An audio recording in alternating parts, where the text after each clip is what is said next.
નમસ્કાર દર્શક મિત્રો, આપના મનપસંદ કાર્યક્રમ ગુડ મોર્નિંગ ગુજરાતમાં હું જીનલ દેસાઈ આપનું સ્વાગત કરું છું.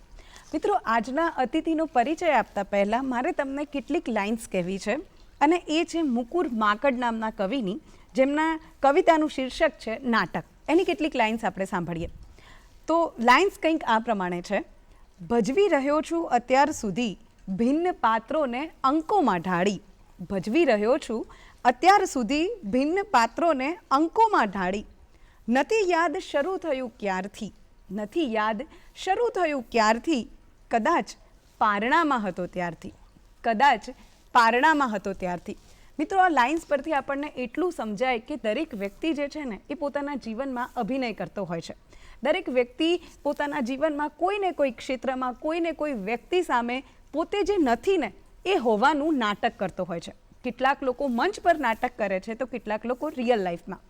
આજે આપણી સાથે જે અતિથિ છે ને એમણે એક નહીં, બે નહીં, 92 ફિલ્મોમાં અલગ અલગ પ્રકારના પાત્રો ભજવ્યા છે અને એ એટલા બધા પાત્રો જોરદાર છે, એટલી બધી વૈવિધ્યતા છે એમનું પાત્ર ભજવવામાં કે કદાચ તમે એક ફિલ્મમાં એમને જોયા હોય ને તો બીજી ફિલ્મમાં જો એ હોય ને તો તમે એમને ઓળખી પણ ના શકો કે અચ્છા આ એ જ કલાકાર છે. તો આવો આજે એ 92 ફિલ્મોમાં અલગ અલગ કેરેક્ટર કરનાર એ કેરેક્ટરની પાછળ રહેલા કલાકાર રતન રંગવાણીને આપણે મળીએ. જય ઝૂલેલાલ. જય ઝૂલેલાલ. અરે જીનલબેન, તમે સિંધીમાં? ના ના, તમે સિંધી છો ને એટલે મારે થોડું શીખવું તો પડે ને. જય ઝૂલેલાલ. તો હવે શરૂઆત જ થઈ કે ભાઈ તમે સિંધી છો, રાઈટ? જી. પણ સવાયા ગુજરાતી બનીને તમે 92 ફિલ્મો ગુજરાતીમાં કરી નાખી છે. તો આ જે વસ્તુ છે એ સવાયા ગુજરાતી બનવાની જે સફર છે એ કેવી રીતે, શું થયું કે તમે ભાઈ સિંધીમાંથી સીધા ગુજરાતી બની ગયા? સિંધીમાંથી ગુજરાતીમાં નથી આવ્યો. શરૂઆત તો મારી ગુજરાતીથી જ થઈ હતી. અચ્છા, ઓકે. પણ એક કહેવાય ને કે કુટુંબને ફિલ્મો જોવાનો શોખ, મમ્મી પપ્પાને શોખ હતો. નાનપણમાં મેં ખૂબ ફિલ્મો જોઈ. મને લાગતું કે આવું કંઈક જીવનમાં કરવું છે અને જ્યારે ભગવાન આપવા બેસે જ છે તો મળી જાય છે. ઓકે. અને ગુજરાતી ફિલ્મો કરતાં કરતાં મેં રિસન્ટલી હમણાં 4-5 મૂવી સિંધીમાં પણ કરી છે. શહીદ કંવર, યુગ પુરુષ સાઈ ટેવુરામ, હસીન જિંદગી, જે આખા વર્લ્ડ લેવલે ચાલી ફિલ્મો. અચ્છા, ઓકે. એટલે આમ એવું કહી શકાય કે ભલે તમે સિંધી હતા પણ શરૂઆત તો તમે ગુજરાતીથી કરી, રાઈટ? એટલે ગુજરાતી કદાચ તમારી કર્મ ભાષા, આપણે એવું કહી શકીએ. તો હવે જે તમે નાનપણમાં વિચારી લીધું, કદાચ ઘણા બધા દર્શક મિત્રોમાંથી પણ ઘણા બધા એવા લોકો હશે કે જે વિચારતા હશે કે ભાઈ મારે ફિલ્મ કરવી છે કે મારે એક્ટર બની જવું છે. પણ કેવું હોય કે મોટા થતા થતા જવાબદારીઓ આવે, ઘણી બધી રિયાલિટી આપણી સામે આવે કે ભાઈ આ જેટલું ઇઝી દેખાય છે ને એટલું છે નહીં. તો અને આઈ એમ શ્યોર કે ઇઝી નથી જ, રાઈટ? તમારા માટે પણ ઘણા બધા સ્ટ્રગલ, ઘણી બધી ચેલેન્જીસ તમે ફેસ કરી હશે. તો એ જે જર્ની છે તમારી, એના વિશે થોડી વાત કરશો. સ્ટ્રગલ તો બેન દરેક કલાકારના નસીબમાં જોડાયેલી હોય છે. આ ફિલ્ડમાં આવું એટલું સહેલું પણ નથી, પણ એક ઈશ્વરની કૃપા પણ કહી શકાય કે જ્યારે ઈશ્વરની કૃપા થાય છે તો તમે ક્યાં પણ હો ત્યાં તમને એ વસ્તુ મળી જાય છે. ઓકે. એ ભાગે હું બહુ નસીબવાળો છું કે મારા ભાગે સ્ટ્રગલ કહેવાય છે બહુ ઓછી કરવાનો મોકો આવ્યો છે. અને કિસ્મત જ્યારે આપવા બેસે છે તો ભગવાન કોઈના કોઈ રૂપમાં આવીને મળી જાય છે. ઓકે. મારા મિત્ર છે, એ કાસ્ટિંગનું કામ પણ કરતા, કોર્ડિનેશનનું કામ કરતા. તેમને હું કાયમ કહેતો કે લલિતભાઈ મને કંઈક રોલ ફિલ્મોમાં અપાવો, આ તે કાયમ માથું ખાતો. તો એમણે એક ગામવાળાના રોલ તરીકે મને ક્યાંક મોકલ્યો હતો. પણ ઈશ્વરને આપવું હતું. મારી પહેલી ફિલ્મ હું રે વિજોગણ તારા નામની 2009. મિનેશભાઈ જેઠવા ડિરેક્ટર હતા. 4-5 લોકોની લાઈનમાંથી મને અલગ કર્યો અને એમને ખબર નહીં શું વિચાર આવ્યો કે સરપંચના કેરેક્ટર માટે આપણે કોઈને ફાઇનલ નથી કર્યો તો આની હાઇટ, બોડી, પર્સનાલિટી સારી છે, સરપંચ બનાવી દો આને. અને આપણે જે હીરો આવવામાં વાર છે તો 2-3 સીન છે તો આને પૂરા કરી નાખીએ. તો તાત્કાલિક મને ઓન ફ્લોર એક ફિલ્મ મળી, પહેલી ફિલ્મ. પહેલી વખત મારો મેકઅપ થઈ રહ્યો હતો. તો ઈશ્વર આપવા જ્યારે બેસે છે ને તો ભગવાન કોઈને કોઈ રૂપમાં આવીને આપે છે. પણ મહેનત તો કરવી જ પડે છે. ઉપર પહોંચવું બહુ આસાન હોય છે પણ ઉપર ટકી રહેવું બહુ મુશ્કેલ હોય છે. Right, right. અને બીજું કે તમે આટલી બધી ફિલ્મો કરી છે, બરોબર? અને આ તો થઈ તમારી પહેલી ફિલ્મ તમને કેવી રીતે મળી એની વાત, પણ એના પછી તમે ઘણા બધા કેરેક્ટર્સ કર્યા, ઘણા બધા કિરદાર નિભાવ્યા છે. તો એ જે વસ્તુ છે કે આટલી લાંબી સફર 2009થી અત્યારે 2026 ચાલે છે, એ સફરમાં કેટલા ઉતાર ચઢાવ આવ્યા અને તમે કેવી રીતે ફેસ કર્યું? એક જો આપણે એક્ઝામ્પલ તરીકે લઈએ તો કોરોનાનો સમય હતો. એ વખતે એન્ટરટેનમેન્ટ ઇન્ડસ્ટ્રીમાં ઘણા બધા પ્રોબ્લેમ્સ આવ્યા અને લગભગ જો કોઈ એવું હોય કે ખાલી એક્ટર જ હોય તો એ લોકોને ઘણા પ્રોબ્લેમ્સ આવતા હતા. તો શું તમે પણ એવા પ્રોબ્લેમ ફેસ કર્યા હતા કે શું હતું? તમે ખૂબ સરસ સવાલ પૂછ્યો. આનો ઉલ્લેખ મારે કરવો જ તો. એકચ્યુઅલી જો હું આ ફિલ્ડ ઉપર એકલો ડિપેન્ડ રહ્યો હોત તો કદાચ મને પણ તકલીફ આવી હોત. અચ્છા. પણ મેં ક્યારે પણ મારું જે કામ છે ને કે મૂક્યું નથી. હું બિઝનેસમેન હતો પહેલાથી, બિઝનેસમેન છું અને આગળ પણ બિઝનેસમેન રહી શકે. સિંધી હોય એટલે બિઝનેસ તો રગોમાં ભરે હોય. આટલી બધી ફિલ્મો કર્યા પછી પણ તમે જ્યારે ફિલ્મો ના હોય, શૂટિંગ ના હોય, તો મારું એક ફિક્સ શેડ્યુલ હોય. સવારે 10 વાગે મારે કારખાને પહોંચવાનું છે, ઓકે. રાતે સાંજે 7 વાગે આવી જવાનું છે. અચ્છા. એમાં કોઈ ફેરફાર નહીં. ઓકે. ક્યારે બી એક્ટર મારા પર હાવી નથી થયો. હું એક્ટર છું, મારી આ સમજો કર્મભૂમિ છે, ફિલ્મો મળે તો કરું છું, અચ્છા. પણ એક્ટર બનીને જીવતો નથી. ઓકે. ઓન ફોર એક્ટર બરાબર છે, પણ રિયલ લાઈફમાં એક્ટર બનીને જીવવું અને પછી એક્ટરને પોતાની જાત પર હાવી થવા દેવું અને હું આજે એક્ટર છું તો હું બીજું કામ કરીશ તો લોકો મને શું કહેશે, જે ઘણા બધા મારે ના કહેવાય. ઘણા બધા આજકાલના છોકરાઓને એવી હવા લાગી જતી હોય છે કે ભાઈ મેં 2-3 ફિલ્મો કરી છે ને હું આવું કંઈક કામ કરીશ તો લોકો શું કહેશે. તો આગળ જતાં તમે કંઈ નહીં કરો તો એની કિંમત તમને નહીં પણ તમારા પરિવારને ભોગવવી પડશે. જી. તો આની સાથે ઓલ્ટરનેટ કંઈક કામ કરો, તમે એસ્ટાબ્લિશ એક્ટર બનો, ભગવાન કરે તમે ખૂબ આગળ જાઓ. મારી ખૂબ તમને શુભેચ્છાઓ છે, પણ સાથે તમે કંઈક ને કંઈક આજીવિકા પકડી રાખો. અચ્છા, એટલે એમ કે જો તમે આવા કોઈ ફિલ્ડમાં હોવ તો તમારે પ્લાન બી હા, રાખવો પ્લાન બી જોઈએ જરૂરી જ છે. બેન. આપણે એક્ઝામ્પલ લઈએ ને, સારા સમજો સલમાન છે, શાહરૂખ છે, અક્ષય છે, આટલા આપણા ટોપના સ્ટાર છે. Yes. એમની આગળ આપણે કશું નથી. રાઈટ. પણ એ લોકો પણ એમનું બિઝનેસ કંઈક ને કંઈક સેટઅપ કરીને જ બેઠા છે. એમના પૈસા લડી રહ્યા છે, એમનું કંઈક ને કંઈક. હા કંઈક કરી જ રહ્યા છે ને. જી, તો આપણે એમને જોઈને તો શીખી શકાય. Yes yes right. તો દરેકે હું તો કહું કલાકારને કંઈક ને કંઈક ઓલ્ટર રાખવું જોઈએ. બી સાઈડમાં બિઝનેસ છે, જોબ છે, તમને જે અનુકૂળ હોય, સાઈડ ઇન્કમ જોઈએ જ.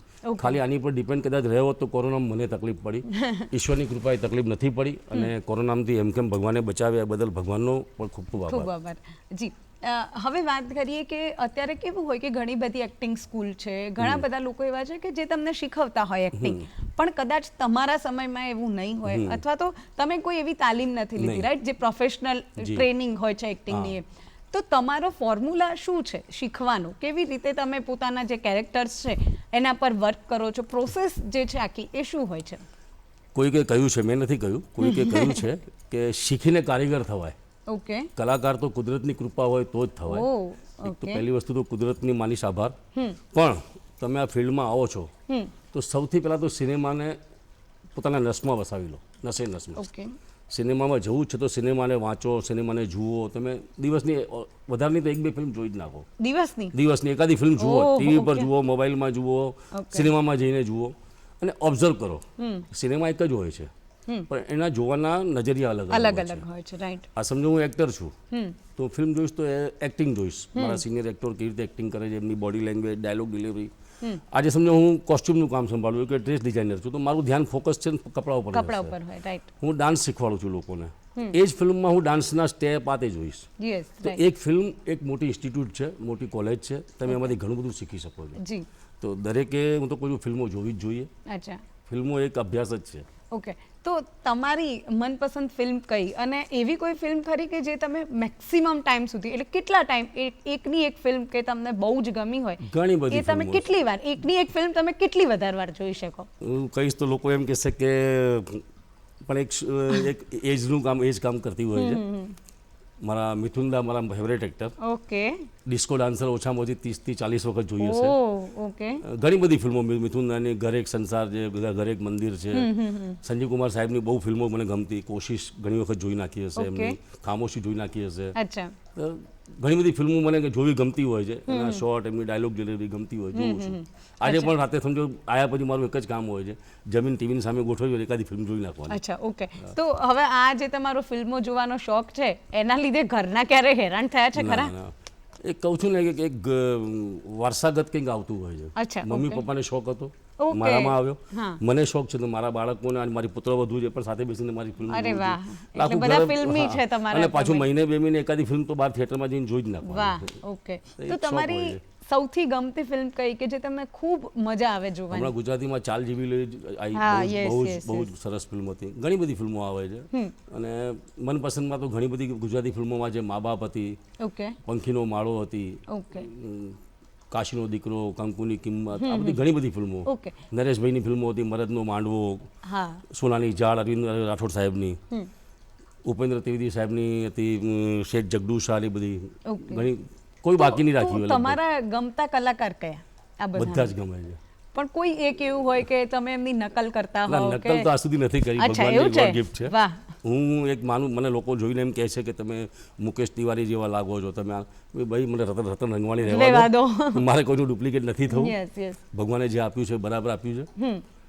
કલાકારો દરેક સારા હોય છે, દરેક એમની રીતે કામ કરતા હોય છે, જી. પણ જે નેચરલ એક્ટિંગ કહી શકાય, સ્મિતા પાટીલની એક્ટિંગ મને હા, બહુ બહુ જ ગમતી, સુંદર. બહુ જ ગમતી. Yes yes yes. ઓમપુરી સાહેબની એક્ટિંગ બહુ ગમતી. યસ. એ આંખોથી રમનારા એક્ટરો બધા. અચ્છા, ઓકે. તો હવે કોઈ બી એક ફિલ્મ તમે જે જોયેલી હોય એનો ડાયલોગ જો તમને મિમિક કરવાનો મોકો જો તમને એવું મળે તો અઘરો સવાલ કરી રાખ્યો. કોઈક તો યાદ હશે, ગુજરાતી, હિન્દી, આટલી બધી, સિંધી ઇવન.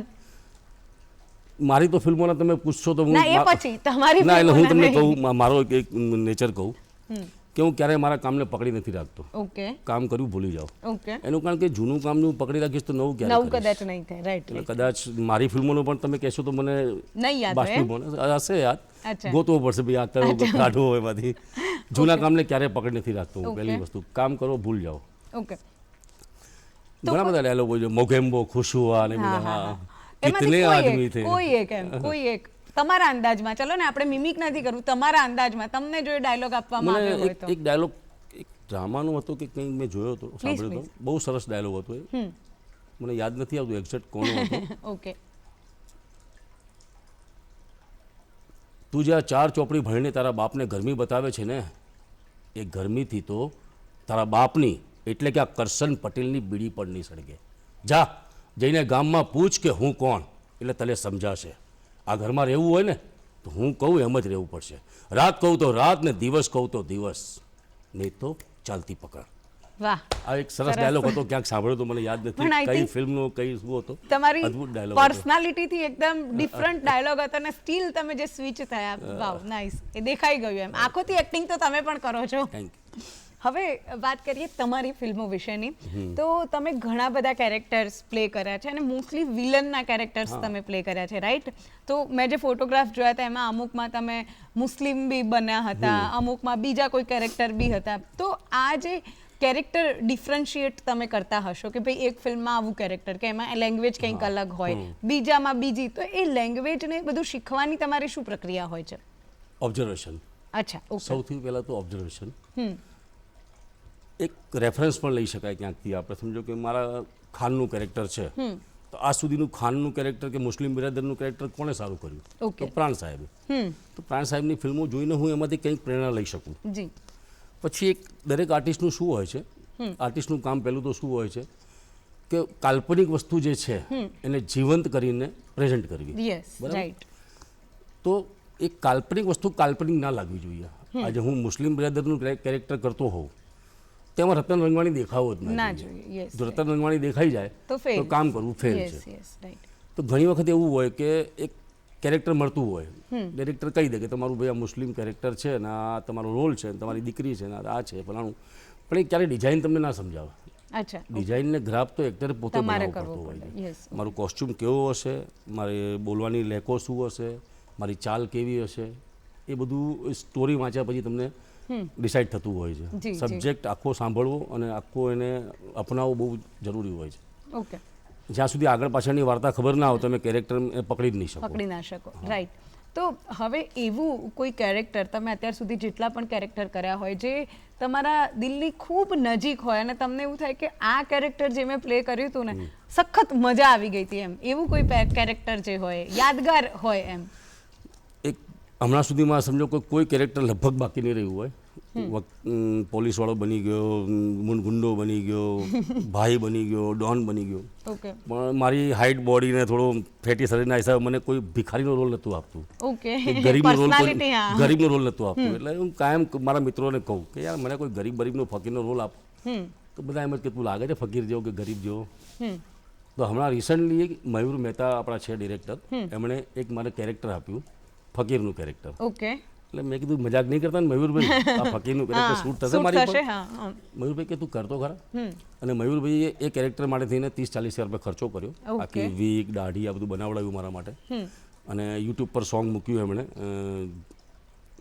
જીવન જીવવું સહેલું નથી. ઓકે, દર્શકોને વિનંતી કરીશ જોજો અને એમાં રતન રંગવાણી કેવો લાગે છે જોજો. એ રતન રંગવાણી લાગે છે કે મને નહીં? કામ કરીને બહુ મજા આવી. ખરેખર મને લાગ્યું કે ના, ડિરેક્ટરમાં જો એ હોય તો કઢાવી શકાય, કોઈ બી કેરેક્ટર કરી શકાય. Yes, right. તો દર્શક મિત્રો, હજુ ઘણી બધી વાતો આપણે એમની સાથે કરવાની છે. એમની આખી જે જર્ની છે એના વિશે વાત કરવાની છે, અનુભવો જાણવાના છે. પરંતુ અત્યારે સમય થયો છે એક નાનકડા વિરામનો. મળીએ વિરામ બાદ. વિરામ બાદ આપનું સ્વાગત છે. દર્શક મિત્રો, વિરામમાં જતાં પહેલાં આપણે ઘણી બધી વાતો કરી રતન સર સાથે, એમની ફિલ્મોના અનુભવ વિશે જાણ્યું. પરંતુ શું તમને ખબર છે કે દૂરદર્શન પર પણ એમણે એક સરસ મજાની સિરિયલ કરી હતી અને એમાં પણ એમના અનુભવો જે છે એ ખૂબ યાદગાર રહ્યા હતા. તો ચલો ત્યારે પહેલાં એમને પૂછીએ કે આ જે સિરિયલ હતી એનું નામ શું હતું અને એના અનુભવો વિશે જાણીએ. તો તમે જે સિરિયલ કરી હતી એનું નામ શું હતું અને અનુભવો તમને આઈ એમ શ્યોર ઘણા બધા થયા હશે. એ સાથે તમારી સાથે કયા કયા કલાકારોએ કામ કર્યું હતું એના વિશે પ્લીઝ કહેજો. પહેલાં તો હું દૂરદર્શનનો ખૂબ ખૂબ આભાર માનીશ. આ અમારું એક વડવૃક્ષ છે. આની છત્રછાયા અને છાંયડો હંમેશા અમને આર્ટિસ્ટોને મળતો રહ્યો છે. જી જી. એ માટે દૂરદર્શનનો ખૂબ ખૂબ આભાર. દૂરદર્શનની એક સિરિયલ કરી હતી જેનું નામ હતું સંકલ્પ. ઓકે. જે અમે લોકોએ કરી હતી કિસાન ચેનલ માટે. અચ્છા. પછી ડબ કરીને પાછી ડીડી ગિરનારમાં પણ આવી હતી. આઈ થિંક 26-27 એપિસોડની સિરિયલ હતી. ઓકે. જેની સ્ટારકાસ્ટ હતી હિતુ કનોડિયા, ઓહ. મમતા સોનીની બેન છે રિયા સોની કે એવું નામ હતું. પછી જુનિયર મહેમૂદ સાહેબ હતા એમાં, વાવ. પ્રકાશ મંડોરા, ઓકે. અજીતભાઈ હતા ગાંધીનગરવાળા, અને ડિરેક્ટરમાં હતા આપણા બિપિન બાપોદરા સર, દીપક અંતાણી સાહેબ. Yes yes. કેમેરામેનમાં હતા અન્નુ પટેલ, અને દૂરદર્શનના પણ હતા કેમેરામેન એક. જી જી. એ સિરિયલ અમે લોકો શૂટ કરતા હતા હિંમતનગરની આજુબાજુમાં, લાલોડા કરીને એક છતરીઓ છે અને પહાડો છે ત્યાં. ઓકે. બહુ મજા આવતી. પહેલી વસ્તુ તો બિપિન બાપોદરા સરનું ડિરેક્શન અને દીપક અંતાણીનું ડિરેક્શન એટલે કેવું જ ના પડે કેવું એમાં. ના પડે. Right right. સિરિયલ તમે જોતા હો તો તમને એવું લાગે નહીં સિરિયલ છે, ફિલ્મ જ લાગે. અને બીજી વસ્તુ એ સિરિયલમાં તો સવારથી અમે લોકો નીકળીએ એટલે પહાડો પર જઈને 50 ડિગ્રીમાં જઈને કામ કરવાનું. અને શાબાશ છે તમારા કેમેરામેનને, યુનિટને બધાને. એટલા બધું ઇક્વિપમેન્ટ લઈને પહાડ ઉપર ચડવાનું, ત્યાં સીન કરવાના અને પછી સાંજે ઉતરવાનું. અને એ સિરિયલ તમે આજે પણ જોશો તો તમને લાગશે કે ના, એક નંબરની સિરિયલ. એક નંબરની. અચ્છા. ઓકે. સંકલ્પ બેસ્ટ સિરિયલ. અચ્છા. તો એમાં આઈ થિંક તમે વિલનનું કેરેક્ટર કરતા હતા ને? મનર મુકીનું કેરેક્ટર ઓકે. હતું. અને હિતુ કનોડિયા સર જે હતા એ હીરો હતા, રાઈટ? હીરો. તો આ જે એક્સપિરિયન્સ છે, આઈ થિંક તમને ઘણા બધા લોકો સાથે આવો એક્સપિરિયન્સ થયો હશે, પણ સંકલ્પ સિરિયલના શૂટ વખતે કે એવો કોઈ તમને ખાસ એક્સપિરિયન્સ થયો હોય તો હિતુ સર સાથેના તમારા રિલેશન વિશે કોઈ રસપ્રદ વાત હોય તો? હિતુ સર તો ગ્રેટ એક્ટર છે. એમની સાથે ઘણા બધા ફિલ્મો કરી છે. હમણાં એક ફિલ્મ અમે લોકોએ કરી ઉલ્ટા ફુલ્ટા. ઓકે. કોમેડી કેરેક્ટર હતું મારું એમાં. અને એમની સાથે કામ કરવાની એક મજા જ અલગ હોય છે. એ ઘડાયેલા એક્ટર. ઘણા ઓછા એક્ટરો હોય છે જેમને સ્ક્રિપ્ટ સેન્સ હોય છે કે સ્ટોરીને કે લાઇનને સાંભળતા જેમને લાગે કે આને કેવી રીતે પરફોર્મ કરવી. ઓકે. એટલે મારા જેવા માટે પણ એક ચેલેન્જ હોય છે કે આટલા ધુરંધર એક્ટરની સામે મને એક મોકો મળે કામ કરવાનો. જી જી જી. પણ ખૂબ મજા પડે. અચ્છા. હિતુભાઈ છે, વિક્રમભાઈ, આ બધાની જોડે કામ કરવાને ખરેખર આપણા ગુજરાતીના જેટલા સ્ટાર છે બધાની સાથે કામ કરવાની એક અલગ જ મજા છે. અચ્છા. અને એ વાતે હું નસીબવાળો છું કે નરેશભાઈથી શરૂ કર્યું મેં અને મલ્હાર સુધી લગભગ બધા જોડે કામ કરી ચૂક્યો છું. ઓકે. તો એ વાતે હું ભગવાનને આભાર માનીશ, થેન્ક યુ કહીશ મારા ઉપરવાળાને. નસીબવાળો છું એ વાત. યસ.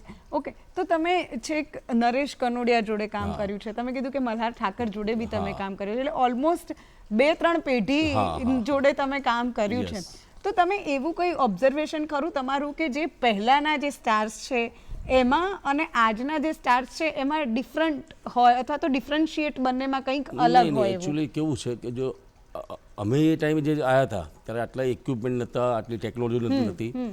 એટલે અમારું એક કેવું હતું કે સીન કરવું હોય કે અમારે ભજવવું હોય તો બધાએ રિહર્સલ્સ કરવા પડે, જોડે બેસવું પડે, એક ફેમિલિયર વાતાવરણ.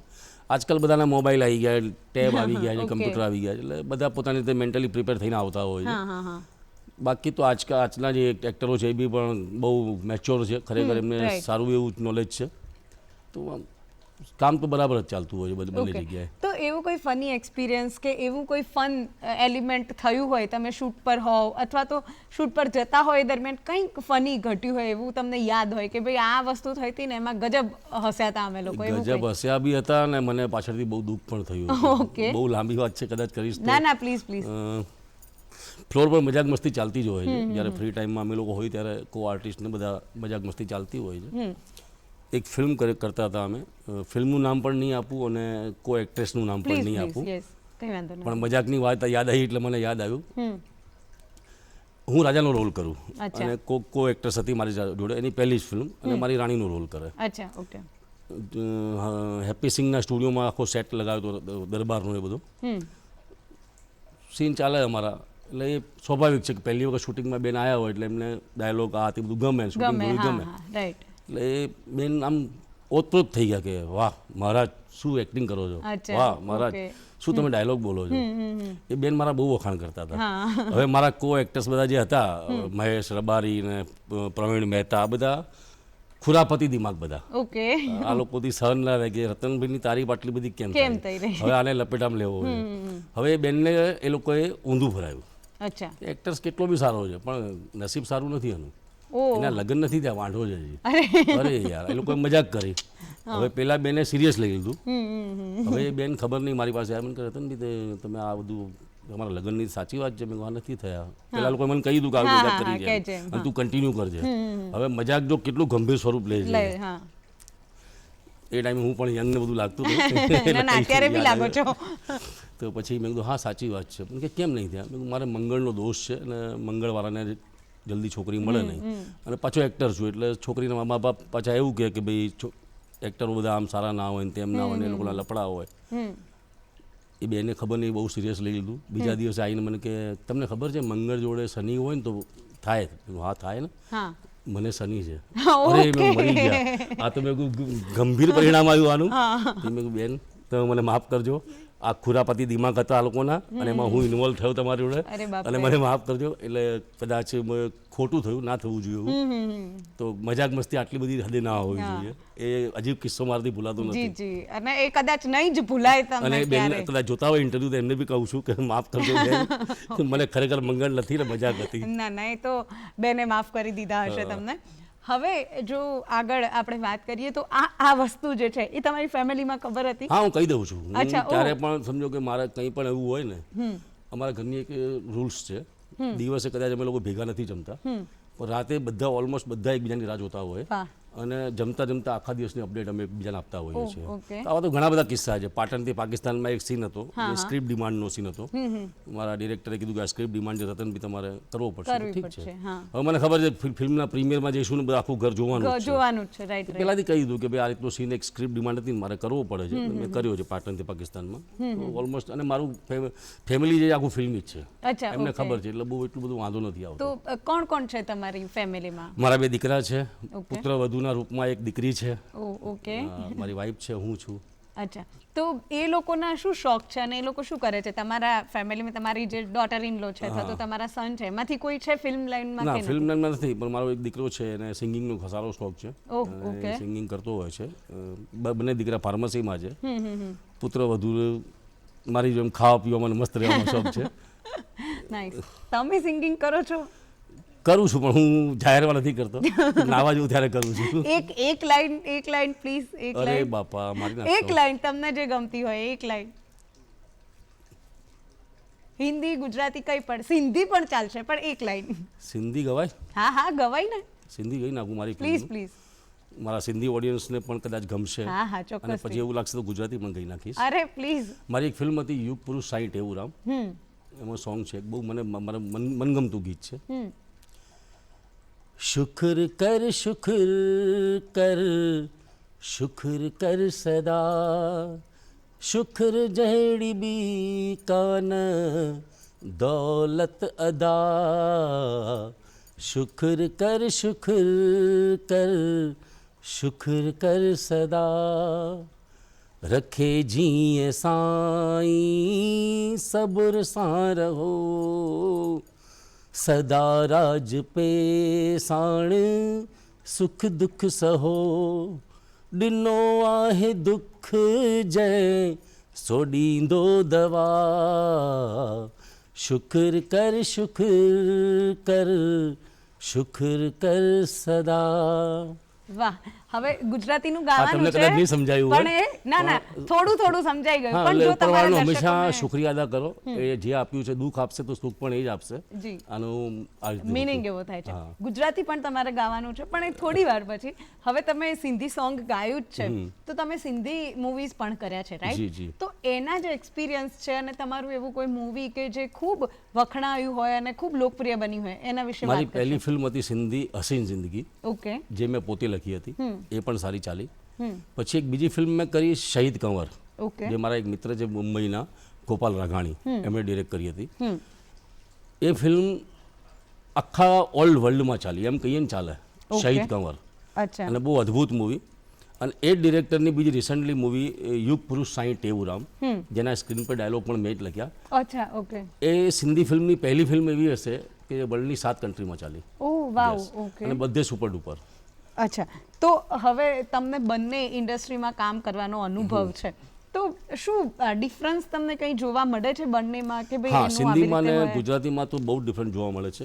કેમ એનું કારણ કહું કે અમારા સિંધી લોકો એટલે બિઝનેસમેન લોકો, Yes. વેપારને લગતા કામમાં. એટલે અમારી જે નવા યંગ છોકરા છોકરીઓ છે એમની પહેલી વાત તો મંચ નથી મળતો, ઓકે અને જે સિંધી ફિલ્મો બને છે ત્યાં સુધી એ લોકો પહોંચી નથી શકતા. ઓકે અને બીજું, સિંધી ફિલ્મો ચલાવવા માટે કોઈ સમજો કે જે આપણે કહી શકાય થિયેટરો ના મળવા કે એની કોઈ નથી પ્રોસેસ, પોતે લઈને ચલાવવું પડે છે બધી અચ્છા, જગ્યાએ. ઓકે. ચાલે છે બધે. ઓકે તો છે એ હજી ઇન્ડસ્ટ્રી અમારાથી બહુ 10-20 વર્ષ પાછળ છે હજી અચ્છા સિંધી તો ઇન્ડસ્ટ્રી. તમારો એવો કોઈ ફ્યુચરમાં પ્લાન ખરો કે ભાઈ જેને મંચ નથી મળતું એને મંચ આપવાનો ટ્રાય કરીએ આપણે? કોશિશ તો કરી રહ્યા છીએ બેન. જો હવે કેવું છે કે એકલા હાથે કશું ના થાય. રાઈટ ઓફકોર્સ જો 2-4 લોકો મારા જેવા મળી જાય મને તો સિંધી બાળકોને પ્લેટફોર્મ મળી શકે એવી પ્રયાસ કરી રહ્યા છીએ પ્રયત્ન અમે લોકો. તો પણ એના માટે બધાએ જોડાવવું પડશે, રાઈટ ભેગા થવું પડશે. જી. એકલા માણસથી ના થાય. આજે હું એઝ એ એક્ટર એક્ટિંગ શીખવાડી શકું, એ લોકોને સ્ક્રિપ્ટ આપી શકું, એ બધું કરી શકું, પણ બીજું ઘણું બધું ફેક્ટર કામ કરતા હોય છે. રાઈટ તો તમે એવું કીધું કે તમે હમણાં એકાદી સિંધી ફિલ્મના સ્ક્રીન પ્લેના ડાયલોગ્સ ને બધું તમે લખ્યું છે રાઈટ તો એ લખવા લેખક તરીકેની તમારી શું પ્રોસેસ હોય છે અને તમે શું ધ્યાનમાં રાખતા હોવ છો? પહેલી વસ્તુ તો એક્ટરો ધ્યાનમાં રાખવા પડે ઓકે કે કોણ કેરેક્ટર ભજવવાનું છે, કેવી રીતે ભજવવાનું છે. અને ઘણી વખત એવું હોય કે આજે સમજો 2 ફિલ્મો મેં લખી, એ રિયલ સબ્જેક્ટ ઉપર આધારિત ફિલ્મ હતી, એમાં કોઈ છેડખાની ના થાય. રિયલ સબ્જેક્ટ જે હોય એમાં કોઈ છેડખાની તમે ના કરી શકો. તો એનો ટાઈમ પિરિયડ કેટલા વર્ષ પહેલાંનો હતો, શું હતો, એ ટાઈમે લહેકો શું હતો ભાષાનો, એ બધું ધ્યાનમાં રાખવું પડતું હોય. ઓકે તો હવે ગુજરાતીમાં તમારો કોઈ પ્લાન ખરો કે ભાઈ આપણે લખીશું અથવા તો લખી હમણાં મેં રિસન્ટલી એક ફિલ્મ લખી, મને લાગી રહી લગન તારા પ્રેમની, અચ્છા ઓકે અશોક ઘોષે ડિરેક્ટ કરી. લખતો હોઉં છું. મારા ફ્રી ટાઈમમાં મને 2 શોખ છે, લખવાનો અને એક સાયકલનો. ઓ ઓકે સાયકલિંગ કરો છો તમે? સાયકલિંગ જ્યારે નવરો પડું ત્યારે લોકો મારા મિત્રો એમ જ પૂછે સાયકલ ક્યાં પહોંચી? ઓહ વાવ સાયકલ પછી કલોલ પહોંચી, સાયકલ અહીંયા પહોંચી. અચ્છા ઓકે તો એ સાયકલિંગ વિશે થોડું જણાવશો કે કેવી રીતે કરતા હો છો? અઠવાડિયામાં એકવાર કે ઘણા બધા લોકો અર્લી મોર્નિંગ ના જતા હોય? અઠવાડિયા રોજ તો ટાઈમ નથી કાઢી શકતો. જ્યારે ફ્રી હોઉં ત્યારે રવિવાર લઈને નીકળી જવું, 2-3 કલાક ફરી આવું. વાવ સાયકલમાં કેવું હોય છે કે કોઈ પણ વસ્તુને તમારે નજીકથી જોયું હોય ને તો તમારે તમારી સ્પીડ સ્લો કરવી પડે. હા આજે ગાડી લઈને નીકળો, કાર લઈને નીકળો કે તમે એટલી સ્પીડથી નીકળી જાઓ તો તમને આજુબાજુ શું ખબર ના પડે. પણ સાયકલ કે ચાલતા વોક કરતા તમે જાઓ ને તો તમને નજીકમાં શું છે તમને દેખાય. ઓ ઓકે એટલે એ એક એની મજા છે. ને સવાર અર્લી મોર્નિંગ તમે નીકળો, ખેતરો આ તે ધુમ્મસ, પશુ પક્ષીઓ જોવાની મજા અલગ હોય છે. અચ્છા ઓકે તો હવે આ સાયકલિંગ તમે શરૂ કર્યું જ છે અને તમને જોઈને હેલ્થના પર્સપેક્ટિવથી મારે પૂછવું છે કે અત્યારે કેવું હોય કે જંક ફૂડને આપણે બધું બહુ જ ખાતા હોઈએ, લાઈફસ્ટાઈલ આપણી ખૂબ અનઇવન હોય, તો તમારો ફોર્મ્યુલા શું છે અથવા તો તમારી દિનચર્યામાં તમે શું શામેલ કરો છો? ઘરના રોટલા જ ખાવાના, સવારે નાસ્તો કરીને નીકળવાનું, બપોરનું અચ્છા. ટિફિન જોડે હોય ફેક્ટરી પર કરવાનું, રાતે 8-8:30 ઘરે બાળકોની સાથે બેસીને જમવાનું. વાહ એટલે આ સિમ્પલ Simple, વસ્તુ છે સોબર. તમારું. ઓકે હવે સમય દર્શક મિત્રો થોડો ઓછો છે પરંતુ ગુજરાતી ગીત આપણે ચોક્કસથી સાંભળવાનું છે બાપા. સરના મુખેથી તો પ્લીઝ એક ગુજરાતી સોંગ થઈ જાય. ગુજરાતી સોંગ હા સિંધી આટલું સરસ ગાયું તો ગુજરાતી તો ગાવું પડે ને. ગુજરાતી સોંગ મને એક નાનપણમાં એક ફિલ્મ જોઈ હતી, તેનું મને કંઈક 2 લાઈન યાદ છે, ગઈ ના પ્લીઝ કોઈ. પ્લીઝ એક ચકલીને 2 બચ્ચાને ચકલી છોડી ચાલી ગઈ, મા વિનાના સચ્ચા સમજા દુનિયા આખી ખાલી થઈ દુનિયા આખી ખાલી થઈ આઈ થિંક સિંગિંગ પણ તમારે કરવું જોઈએ. એક્ટર બરાબર છું, ભગવાને જે આપ્યું એમાં રાજી છું. જી, ખૂબ આભાર તમારો. તમે બહુ જ બધી વાતો કરી અને અમને ખૂબ મજા આવી. અને આઈ થિંક દર્શક મિત્રોને એક નવા એક્ટર તો કદાચ એક્ટર તરીકે તો તમે એમને જોયા હશે, પણ એક સિંગર તરીકે પણ આપણને સાંભળવાનો મોકો મળ્યો. અને આઈ એમ શ્યોર તમારું આ સિંગિંગ જે છે ને એને બાથરૂમમાંથી બહાર લાવવું જોઈએ અને લોકો સમક્ષ રજૂ કરવું પડે. આઈ થિંક જે દર્શકો છે એ પણ આ વાતથી એગ્રી હશે. તો દર્શક મિત્રો, ઘણી બધી વાતો કરી અને હવે સમયનો અભાવ છે એટલે આપણે રજા લેવી પડશે તમારી પાસેથી. જતાં જતાં મારે ખાલી તમને એટલું કહેવું છે કે જો તમારા કોઈ પ્રતિભાવ હોય, તમારા શો વિશે કંઈ કહેવું હોય તો તમે good morning Gujarat show @gmail પર અમને લખીને મોકલો. અમને ચોક્કસથી ગમશે. આવતીકાલે ફરીથી મળીશું નવા અતિથિ સાથે, નવી વાતો સાથે. ત્યાં સુધી રજા આપશો. નમસ્કાર.